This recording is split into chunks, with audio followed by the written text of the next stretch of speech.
অনেক দিন আগে আমি তপোবনের একটা ভিডিও শেয়ার করেছিলাম। সেটা দেখার পর থেকে তো দিদি তপোবন আশ্রমে যাওয়ার জন্য পাগল হয়ে গেছে। কোথায় যাচ্ছি আমরা? তপোবন,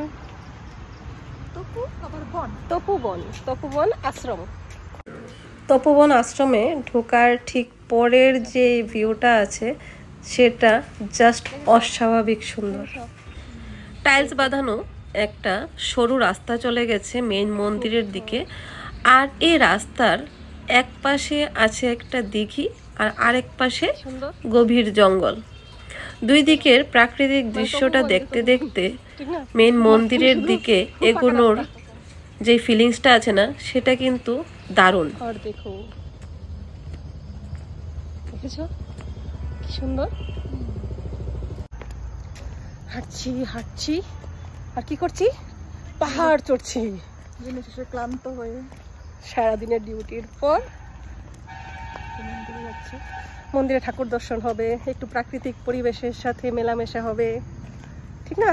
হ্যাঁ, দুই বোনের ঘোরাঘুরি।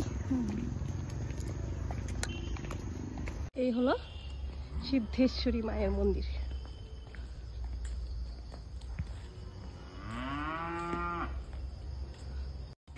সিদ্ধেশ্বরী মায়ের মন্দিরের এক পাশে প্রচুর পরিমাণে ভৃঙ্গরাজ ফুল ছড়িয়ে ছিটিয়ে আছে। দিদিকে প্রথমবারের মতো ভৃঙ্গরাজের গাছ চেনালাম। দেখেছি কিন্তু এগুলোকে ভৃঙ্গরাজ বলে সেটা জানি না। আমরা কত পয়সা দিয়ে ভৃঙ্গরাজ কিনি চুলে দেওয়ার জন্য। এই ভৃঙ্গরাজই এগুলো কত সুন্দরভাবে ফুটে আছে, দেখেছো? দিদিকে ভৃঙ্গরাজের গাছ চেনাতে চেনাতে পৌঁছে গেলাম মেন মন্দিরে। আমরা যখন মন্দিরে গিয়েছিলাম তখন সন্ধ্যা আরতি চলছিল। এই জঙ্গলের মাঝখানে তপোবনের মেন মন্দিরটা রাস্তা থেকে আমরা যখন দেখি অপরূপ সুন্দর লাগে, আর কাছে গেলে তো এক অনন্য অনুভূতি। আপনাদেরকে আগেও যখন তপোবন আশ্রমের এই বিগ্রহটা দেখিয়েছিলাম তখন বলেছিলাম যে আসলেই এই বিগ্রহটা দেখলে হঠাৎ করে যে কোনো মানুষের একজন সামনে জীবন্ত মানুষ বসে আছেন বলে ভুল হতে পারে। দেখুন না, চশমা এবং মূর্তির গড়ন দুটা দেখলেই মনে হয় একদম জীবন্ত একজন মানুষ।